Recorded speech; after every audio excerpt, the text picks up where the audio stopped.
ชิตรงเนี้ยไปตรงเนี้ยมาดีน้องๆอยู่เกมฟ้าสแกนฟอสเคนวันนี้เราจะเล่นสักตาหนึ่งน้องๆนี่ครับน้องๆไอ้ยิงแต่อะไรไม่รู้นะโอเค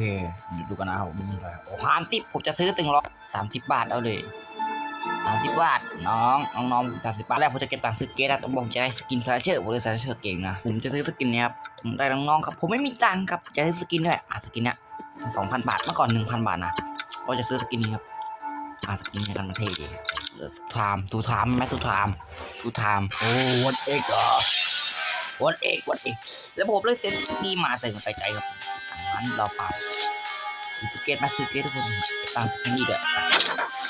ผมมีตัวเล่นอยู่นะไอ้ตะวันเอกโอ้โหอะไรวะเล่นกูโคล่าเอีย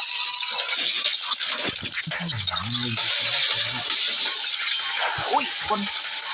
สตรีมต้องเห็น